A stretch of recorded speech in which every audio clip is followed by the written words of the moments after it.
Ini bahan-bahan masakan hari ini. Aku mau bikin sambal goreng hati ayam sama tempe plus cabai hijau, dijamin enak dan sangat lezat.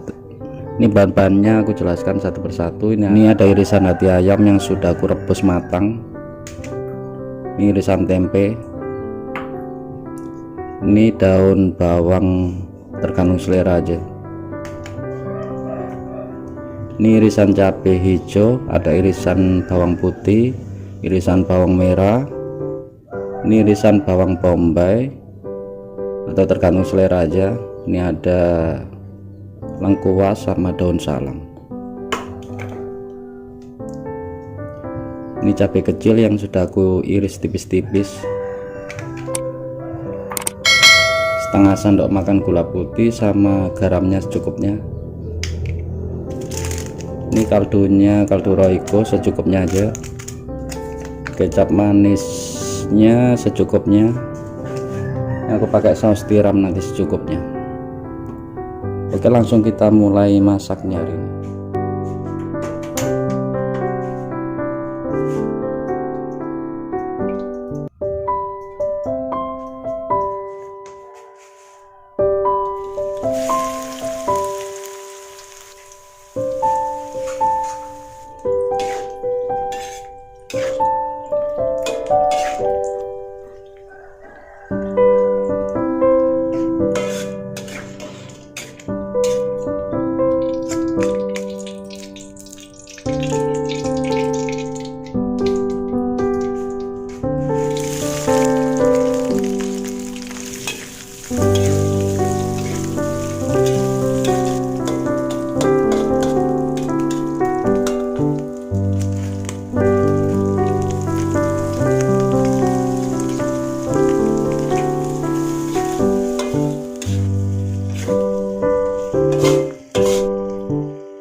Nah, ini hasil masakan hari ini, dijamin enak dan sangat-sangat lezat. Selamat mencoba.